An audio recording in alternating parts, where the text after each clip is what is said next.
4 a.m. Silence shattered by pain. Claire's eyes snapped open just as Derek yanked at her hair, his grip rough and unforgiving. "You think you can talk to my mother like that?" His voice was low, angry, but cold, like a warning she already knew but hoped wouldn't come. "Derek, please, stop," she whispered, trying to pull away, but his hand tightened. The world spun as he dragged her across the floor, nails scraping skin and hair pulling taut until a sharp pain shot through her scalp. She hit the corner of the coffee table with a sickening thud, pain blooming on the side of her head. Linda stood just inside the hallway, her face calm, eyes unreadable. Not a word, not a step forward. Claire's breath hitched, the silence heavier than any shout. Derek dropped her like she was nothing more than a rag on the floor. "Don't make me do this again," he said, voice steady and chilling, then turned on his heel and walked back to their bedroom without a backward glance. Claire lay there for a moment, stunned, her fingers pressed against the side of her head, warm and sticky. She blinked, trying to clear the spots swimming before her eyes. Slowly, she crawled toward the bathroom, each movement sharp, aching. She locked the door behind her, leaning against it as she slid down to the floor. Her breathing was shallow, uneven, her skin clammy. A tear traced a slow line down her cheek. Her hand reached up inside the linen cabinet, a small folded phone hidden beneath the towels. Fingers trembling, she tapped the screen awake and typed with care. "Need out. Now." She swallowed hard, staring at the tiny device, like it was a lifeline. The quiet in the bathroom was the only place she could be alone, the only place she could pretend the world outside wasn't broken. The morning light crept through the blinds, soft and ordinary. Claire lay still in bed, muscles sore, eyes heavy, but her mind was already racing. She heard the clatter of dishes downstairs, the smell of cinnamon and syrup drifting up the stairs. Linda was making French toast. Derek appeared in the doorway, dressed and calm, like the nightmare from last night had been nothing but a bad dream. He stepped over and pressed a gentle kiss to Claire's forehead. "Morning," he said quietly, voice soft, like a rehearsed apology. Claire nodded, not trusting herself to speak. Downstairs, Linda called out, her voice syrupy sweet, but with an edge sharp enough to cut glass. "You know, Claire, keeping the peace means knowing when to hold your tongue. Respect is what keeps a family strong." Claire forced herself to swallow the lump in her throat. She slid out of bed and pulled on a worn sweatshirt, hiding the bruises she knew were already forming beneath her skin. Her hands trembled as she took her plate, trying not to spill the French toast as she sat at the kitchen table. Linda smiled at her, but it didn't reach her eyes. "We all have roles to play. Derek is the man of this house. You should remember that." Claire nodded again, her voice empty and distant. "Yes, Linda." She felt her phone buzz in her pocket. Pulling it out quickly, she unlocked the screen and saw Jenna's message. "You alive?" Her fingers hovered over the keyboard, heart pounding. She typed back, "Barely. Got something for you."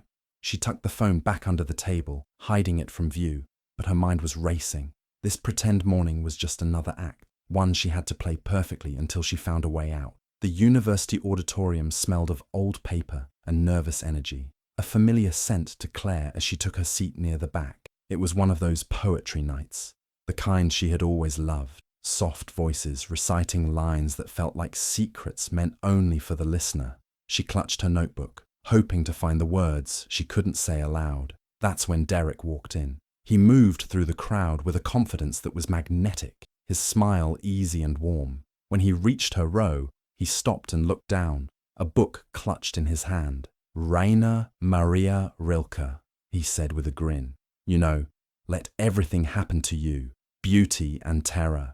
Just keep going. No feeling is final." I think that's perfect for tonight. Claire felt a flutter she hadn't expected. He wasn't like anyone she had met before.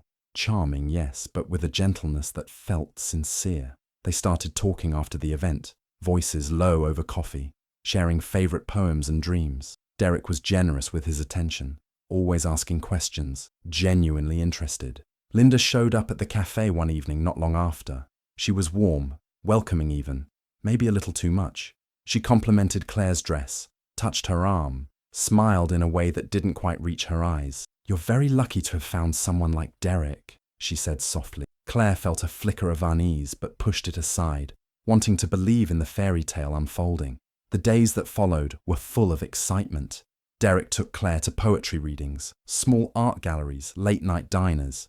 He remembered the little things, her favourite flower, the book she'd been meaning to read. It felt like a dream. Then came the honeymoon. They were staying at a quiet lakeside cabin, wrapped in the kind of peace Claire had only imagined before.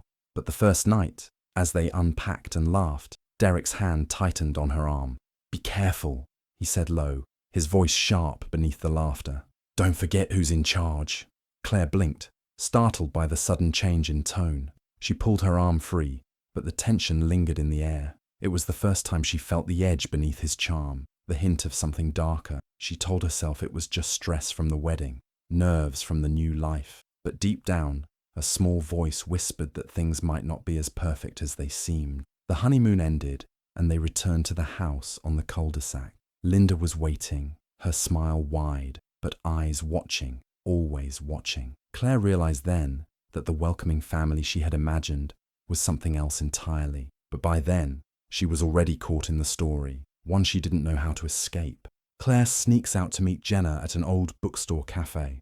The wind was sharp that morning, biting through her coat as she turned the corner 2 blocks down from the house. She told Linda she was going to the pharmacy. She told Derek nothing. He was out showing a property on the east side, or at least that's what he said. Lying had become second nature in their house. Breathing quietly, moving quietly, existing quietly. The bookstore cafe was tucked away between a dry cleaner and a locksmith shop, the kind of place no one looked at twice. Inside, it smelled like worn pages and espresso beans, the air humming with quiet jazz. Claire spotted Jenna instantly in their old corner spot by the window, a chipped mug already in her hands. Jenna looked up, relief flashing across her face as Claire approached. "Jesus," she breathed, standing up. "Claire." Claire sat down too quickly, her legs trembling beneath the table. "I only have about 30 minutes, she said, voice low. "Hey!" Jenna reached for her hand. "Are you okay?" Claire tried to answer, but the moment their fingers touched, it cracked something inside her. Her lips trembled, and her face crumpled. She put her hands over her mouth, trying not to sob in public, but it was no use. The tears came fast, hot and quiet, spilling down her cheeks as she bent forward, elbows on the table, head down. "I'm sorry," she choked out. "I didn't mean to. I can't do this anymore." Jenna slid into the seat beside her, not across from her. That mattered. "You don't have to apologize, Claire. Let it out. I've got you." For a few minutes, the bookstore fell away, just the two of them, years of friendship wrapping around Claire like a blanket. When she finally sat up and wiped her eyes with the cuff of her sleeve, she caught the barista looking their way, concerned. Jenna waved him off gently, then turned back to Claire. "I knew something was wrong when your messages went silent last week. Then that need-out text, that one made my heart stop." Claire nodded. He dragged me out of bed, in front of her. She watched, didn't say a word. Jenna's jaw clenched, her hand still on Claire's. "Has he hit you before?" "Number not like this." There were shoves, grabbing, anger. But this, she trailed off. "He went back to bed like nothing happened. I locked myself in the bathroom, used the burner. The fact that you even have a burner tells me you knew it was coming," Jenna said softly. Claire didn't deny it. "He's careful, smiles in public, holds my hand at church, but it's always been about control. And Linda, she's part of it, like she trained him to act this way." Jenna exhaled slowly, eyes narrowing. "All right, so here's what we're going to do. First, you don't have to win anything, okay? This isn't a battle to win. You just need receipts." Claire looked at her, confused. "What do you mean?" "I mean proof. Solid, undeniable proof. Not bruises that come and go.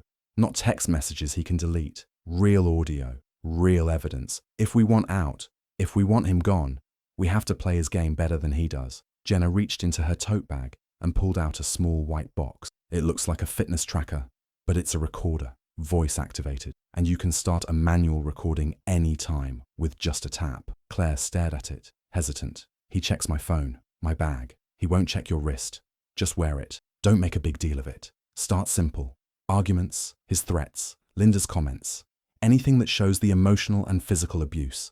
Then we back it up and store it off-site. He never gets to touch what we collect." Claire took the watch, fingers tracing the smooth surface. It looked harmless, ordinary. "You've really thought this through." "I've seen this before," Jenna said, voice thick. "My aunt went through it. Everyone told her to just leave, but you and I both know it's not that easy. You need a plan. You need evidence. You need timing. Claire nodded slowly, gripping the device like it was a key to a door she didn't yet know how to open. Okay, I'll do it. I'll start tonight. Jenna reached into her bag again and slid a small thumb drive across the table. Plug this into any computer and back up the audio from the watch. Do it every couple of days. I'll encrypt it. No one can trace it. Claire slipped it into her coat pocket. You've really got my back. Always, Jenna said. You're not alone in this, Claire. Not anymore. They sat in silence for a moment, sipping lukewarm coffee and staring out the window at the ordinary world still turning. Children holding parents' hands, a woman walking her dog, a teenage couple laughing over a shared set of earbuds. I used to write, Claire said suddenly. Before all this, poems, stories. I don't even remember the last time I picked up a pen. Jenna looked at her, then nodded. You'll write again. You're going to get out. And when you do, you'll tell your story in your own words, just like you always wanted. Claire smiled faintly, the first real one in weeks. I want that. You'll get there. Claire looked down at the watch in her hand, then slid it onto her wrist. It clicked shut, not loud, but it echoed in her ears. A beginning, maybe the first one she'd had in years. I should go, Claire said, glancing at the time. They'll notice if I'm gone too long. Jenna stood with her, pulling her into a tight hug. Message me if anything happens, no matter what time it is. I will. Claire turned and walked back out into the cold, coat button tight, heart beating hard. But this time, she wasn't just walking back into the house. She was walking back in with eyes open and the recorder running. Claire begins hiding the watch around the house. The first time she left it behind was almost an accident. She had taken it off to shower, left it on the sink edge, and just as she stepped back into the bathroom wrapped in a towel, she heard Linda's voice drift in from the hallway. Sharp, clear, venom-laced. I don't care if she's tired. A wife should never let the house look like this. I raised Derek better than to tolerate laziness. Claire stood frozen, water dripping from her hair, heartbeat thudding. She hadn't even hit record, but the watch. It was voice-activated. That moment, that insult, it might be there. She waited for Linda's footsteps to move past the bathroom before stepping quietly over and picking it up. Later that night, she synced the watch to the old laptop she kept hidden inside a box of unused Christmas decorations in the closet. Jenna had set up a dummy email address for her, claire.inc.writer01@protonmail.com. No name, no trace. She opened the audio file. There it was. Linda's voice, clean and crisp. Her tone full of disdain. Claire closed her eyes. That was the first one. Over the next week, she got more careful, more deliberate. She wore the watch like normal when Derek and Linda were around, tapping it once to manually begin recording when tension started to build, when voices sharpened, when footsteps grew too fast, too heavy. Sometimes she'd slip it off and leave it on a shelf behind the TV or prop it up behind the coffee mug rack in the kitchen. Once, she tucked it between couch cushions when Derek and Linda were arguing about a refinancing decision, and Linda's words pierced through. She's dragging you down, Derek. You used to be somebody. Now you're stuck with this limp little girl playing house. Claire didn't react. She didn't flinch. She made dinner quietly that night, then crept into the guest bathroom to upload the recording. Her hands still shook when she hit send, but a new rhythm was formed. The recordings added up fast. A minute here, 15 there. Derek's voice, the loudest of all. You think you can keep acting like this and I won't respond? Don't make me straighten you out again. Another time. If you ever embarrass me like that in front of my mother again, I swear to God, Claire, you'll regret it. And once, in the kitchen, when Claire dared to say she didn't feel well and asked if they could order takeout, Derek grabbed a plate and slammed it onto the counter. Not at her, just beside her. But the message was clear. I work my ass off so you can stay in this house. The least you can do is cook. Claire recorded it all. The alias email grew thick with files, each labelled with a date, a brief description. Kitchen threat 01.mp3. Linda insults 03.mp3. Plate shatter, Derek yells.mp3. Jenna never replied directly to the alias. They had a rule, no digital trail unless absolutely necessary. But once, Claire opened the mailbox and found a draft saved inside, left without sending. Just 5 words. You're doing it. Keep going. Claire stared at the screen for a long time, hands curled tight in her lap. It was working. Bit by bit, tape by tape, The truth was being captured. Still, it wasn't easy. There were close calls. One morning, Derek glanced at her wrist and said, "You still wearing that fitness thing?" Claire smiled quickly, heart pounding. "Yeah, it tracks my sleep," he snorted. "Right, as if you ever sleep." That night, she cried silently in bed, facing the wall while Derek snored behind her, his back turned. The house felt like a trap, every corner memorized, every shadow familiar, but the watch made it bearable. The recordings made it real. It was strange how quickly you could adjust to hiding things. Claire found herself noticing sound more, the way Derek's anger had a tempo, how Linda's cruelty always began with something sweet. She learned how to draw things out, to bait them just enough. "Sorry, Linda, I didn't mean to forget the laundry. I just had a headache." "Oh, Claire, if you can't handle a bit of housework, maybe marriage isn't for you." Record, save, upload. Once, she left the watch running while she cleaned the hallway closet. Linda didn't know she was in earshot. "She's weak. She'll crack soon. Then maybe Derek will see what a mistake she really was." Claire closed the closet door slowly, fighting the burn in her throat. Then walked upstairs, calm and deliberate, and uploaded it within the hour. Each file she sent was like a brick in a path she could finally see.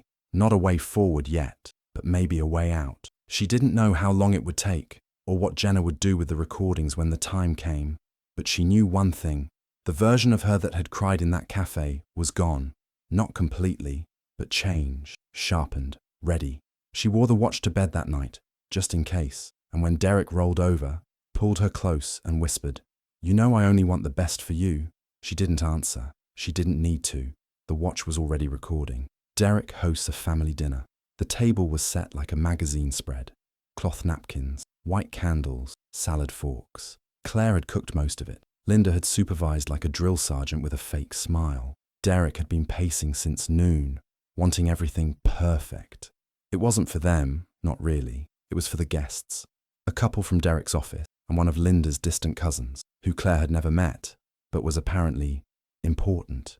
A well-curated illusion. Happy home, loving marriage, perfect son, doting mother, obedient wife. Claire wore the gold watch Jenna had given her. The voice recorder was already rolling by the time people began to take their seats. Small talk filled the first half of dinner. Derek bragged about a recent sale. Linda complimented the lamb, her recipe, of course. The couple from Derek's office made polite noises. Claire nodded and smiled, eyes flicking toward the watch every so often. Not out of fear, just awareness. She was ready. It started with wine. Linda poured herself a second glass, then leaned back in her chair and let out a sigh.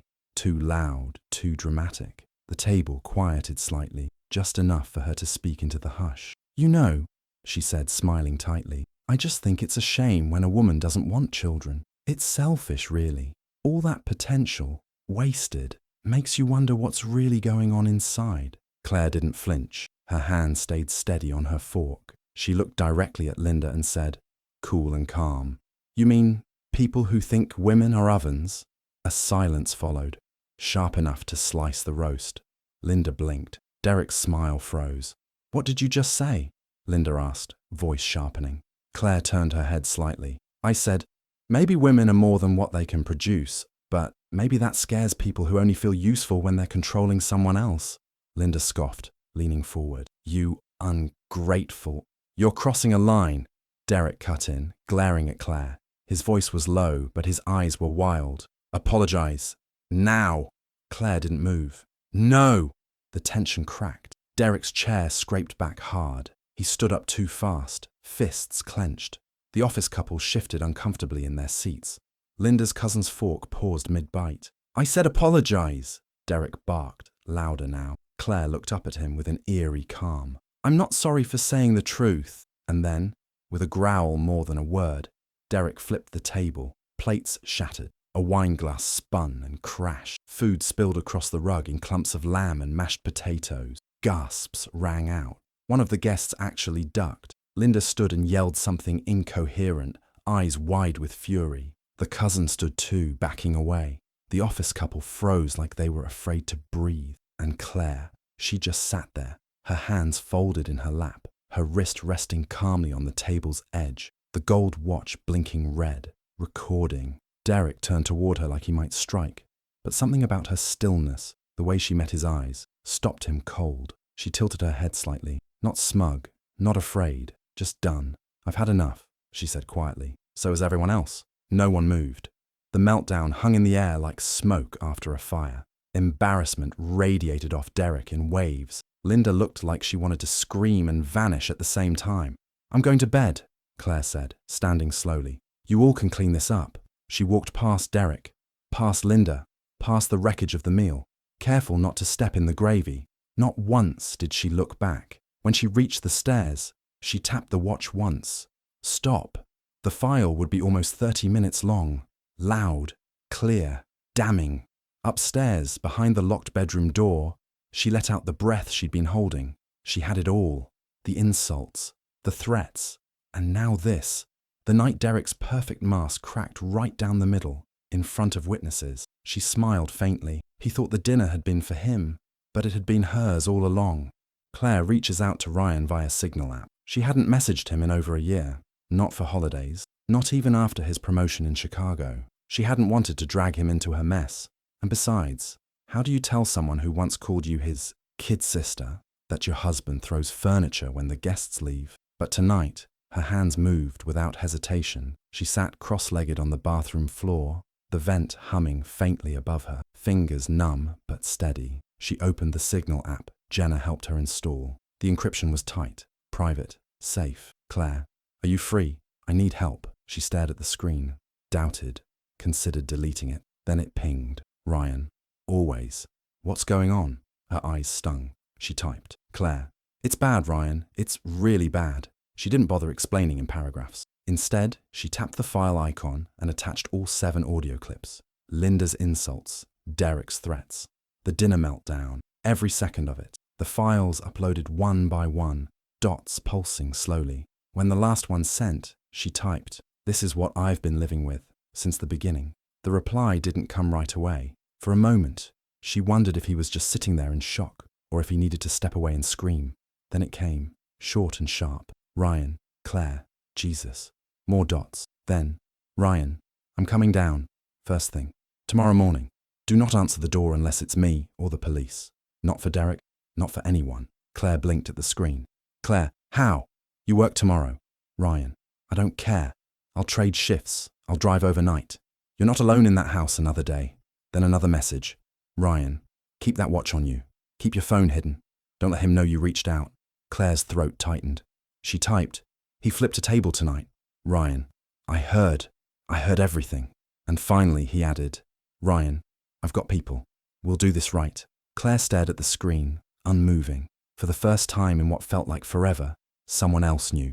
Not just Jenna, whispering in parking lots and coffee shops, but Ryan. Ryan, who used to walk her to the bus stop. Ryan, who taught her how to punch with her keys between her fingers. She put the phone down gently on the tile beside her and leaned back against the cold wall. Outside the bathroom door, the house creaked like it was holding its breath. But she wasn't afraid of the dark anymore. Help was coming, and this time, she wasn't the one running.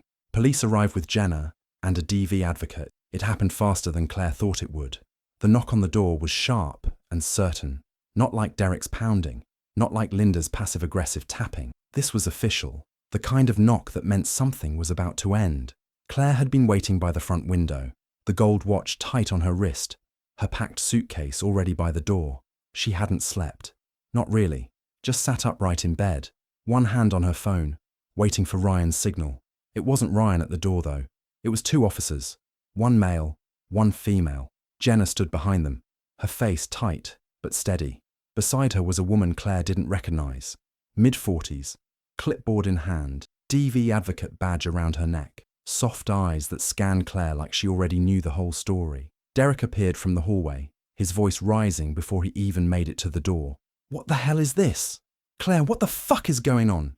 The male officer stepped forward calmly, hand near his hip but not on his holster. "Sir, we've received credible reports of domestic abuse in this household. We need you to step back and allow us to speak with your wife." Linda barreled in behind Derek, her voice shrill. "Lies. All of it. She's unstable. She's been manipulating my son." Claire didn't flinch. She stepped forward. The female officer gently guided her to one side. "You, Claire Morgan, she asked. Yes, Claire said. Her voice didn't even shake. Jenna gave her a small nod. You've got this. Claire lifted her wrist. It's all on here. The recordings. Every word. The advocate stepped forward, her voice gentle. Can I hold on to that for now? We'll log everything. You'll get it back. Claire unfastened the watch, placed it in the woman's hand like it was made of glass. Behind them, Derek's voice spiked. You think you can just take her word for it? She's been spiraling for months. Ask anyone. Linda grabbed the stair rail like it was a podium. She's a liar. She wanted to ruin our family. But the officers weren't listening to them anymore. The moment Claire handed over the watch, everything shifted. Jenna stepped between her and Derek, calm but firm. The female officer turned to Claire. Do you feel safe right now? Claire blinked. No. That was all it took. The male officer moved to restrain Derek, who began thrashing. You're going to ruin me, Claire. You think you'll survive on your own? You're nothing without me. Outside, the sound of raised voices drew attention. A couple neighbours gathered on their lawns, arms crossed, phones out. No one said a word. No one stepped in, but they all watched. Linda lunged forward, still yelling. You ungrateful bitch! You deserve... The advocate stepped in then, calm and practiced. Ma'am, I suggest you sit down before this escalates further. Linda froze, her chest heaving. Derek was already in cuffs. His shouts grew muffled as he was walked out to the squad car. The neighbour across the street finally raised her phone to record. Claire stood still in the middle of the living room, the same room where she'd bled on the carpet, where she'd sat through years of silence and screaming, and looked around one last time. The house was spotless, sterile, and full of ghosts. She picked up her suitcase. Just one. No keepsakes. No clothes from her wedding. Not even the red journal. That could come later. Jenna placed a hand on her shoulder. You ready? Claire nodded. She didn't look at Linda, didn't glance at the neighbours. She walked straight out the front door, into morning, into freedom. Claire is living in a small apartment near a downtown library. It's nothing fancy. One bedroom, creaky floors, a draft under the window when it rains. But it's hers. No footsteps above her head, no strained silence clinging to the walls. Just her, a chipped blue mug, a soft chair by the window, and quiet. She walks to work most mornings. The used bookstore is tucked between a dry cleaner and an old record shop, the kind of place people stumble into and stay longer than they meant to. The shelves lean a little. The register squeaks when it opens. Claire likes the way the pages smell, like time folded in half. She sorts books, helps college kids find poetry collections, and leaves handwritten notes in her favourite paperbacks. Sometimes she just sits in the back and reads. No one tells her where to be. No one watches her every move. No one raises their voice. On her nightstand, she keeps a red journal, leather-bound, the kind Ryan gave her when he first visited the apartment. Start over, he said, placing it in her hands. On your terms. It took her weeks to open it, but tonight she does. She lights a candle. Habit now, something about soft light feels safer, and sits cross-legged on the bed. The journal is warm in her hands. Her pen hovers for a second before touching the page. I wasn't crazy. I wasn't weak, she writes slowly, the words unspooling in her mind like breath finally released. No need to rush.